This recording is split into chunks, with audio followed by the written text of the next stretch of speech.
புறப்பட்ட இந்த பூத கணங்கள் சரி காட்டையெல்லாம் விட்டு சீர்திருத்தம் செய்தார்கள். சரியா 4 மூலைக்கு எல்லைகள் போட்டார்கள். ஆமா ஏற்று தொடர்ந்து கட்டினார்கள். சரி திருவிளக்கு ஏற்றினார்கள். சரி கணபதிக்கு ஒரு சிறந்த வழிபாடு. சரி கல்லை உடைத்து கொண்டு வந்தார்கள்.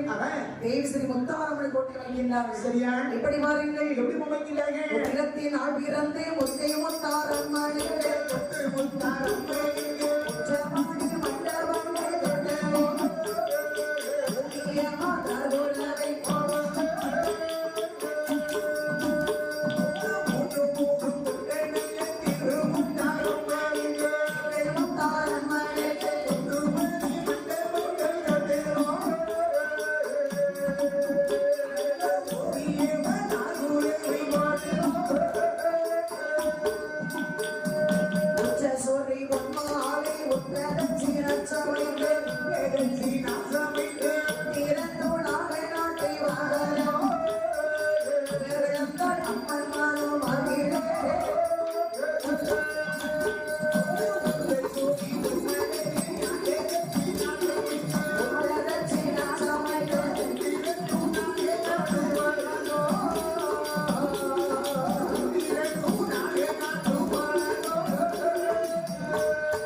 கோட்டை வைத்தார்கள். முப்பராது ஒவ்வொரு தூணும் உத்திர தூணாக நாட்டினார்கள். சரி அந்த உத்திர தூணின் பக்கத்திலே பாண்டி விளையாடுக்கு பாண்டி போய் அமைத்தார்கள். சரி மரங்கள் நெடியின் மந்திர மாமலையை சரி நிலைக்கலாக வைத்தார்கள். சரி கொடியின் மந்திர மாமலையை கோபுரமாக கட்டினார்கள். பவள மலையை படிக்கலாக சமைத்தார்கள். சரி சபடிமலை கொண்டு வந்து சாவடியில் கட்டினார்கள். மூடுமலை கொண்டு வந்து மூடாரப்பந்தலிட்டார்கள். இப்படி அளவுகளை சரி புறாருக்கு தனித்தனி கோட்டை அம்மா முத்தாரம்மனுக்கு கோட்டை வைத்தார்கள். சரி அதை பார்த்தபோது 64 அம்மன்மார்கள் கோட்டை சுற்றி பகுதியாக வந்தார்கள். சரி அப்படி கோட்டை பார்த்தார். அப்பா பிள்ளைகளை இரணியனும் ராவணன் கூட இப்படிப்பட்ட ஒரு கோட்டையை கட்டிய கிடையாது. அப்போ ஒரு அழகாக அற்புதமாக கட்டியிருக்கின்றீர்கள். கோட்டையில் அமர வேண்டும் என்று சொன்னால் சரி நீராடி அலங்காரம் செய்து அமர வேண்டும். சரி சுனைவெட்ட சொல்லுங்கள் என்று சொன்னபடியில் பூதப்படைகளுக்கு சொல்ல அம்மன்மார் நீராடுவதற்கு அழகாக ஒரு சுனை வெட்டினார்கள். சரி தண்ணீர் இறக்கினார்கள்.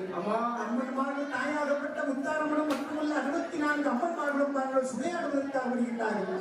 அப்படி இளவரசி நீராடி சரி தன்னை அலங்காரம் செய்து கொண்டு முப்பது கோட்டையே முத்தாரம்மன்